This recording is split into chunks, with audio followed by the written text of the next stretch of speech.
झारखंड विकास मोर्चा प्रमुख बाबूलाल मरांडी को राज्यसभा तक पहुंचाना चाहती है भाजपा। मंत्री अर्जुन मुंडा को मिल सकती है बड़ी जवाबदेही। झारखंड विकास मोर्चा के प्रमुख बाबूलाल मरांडी को भारतीय जनता पार्टी नेतृत्व राज्यसभा तक पहुंचाना चाहती है।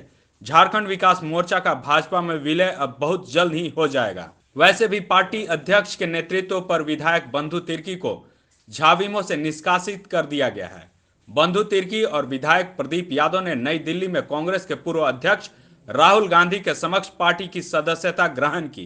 कांग्रेस पार्टी की अब झारखंड विधानसभा में संख्या 16 से बढ़कर 18 हो गई है। झाविमो के इन दोनों विधायकों की वजह से भाजपा में विलय में तकनीकी अड़चनें आ रही थी, जिसे दूर कर लिया गया है। भाजपा के राष्ट्रीय अध्यक्ष जेपी नड्डा और केंद्रीय गृह मंत्री अमित शाह और पार्टी के वरिष्ठ नेताओं से झाविमो के साथ विलय पर अंतिम निर्णय लिया जा चुका है। यह बताया जा रहा है कि मार्च माह में राज्यसभा की 2 सीटें खाली हो रही हैं। इसमें परिमल नाथवानी और मुख्तार अब्बास नकवी की सीट है। इसमें से एक सीट के जरिए झाविमो अध्यक्ष को राज्यसभा भेजा जाएगा।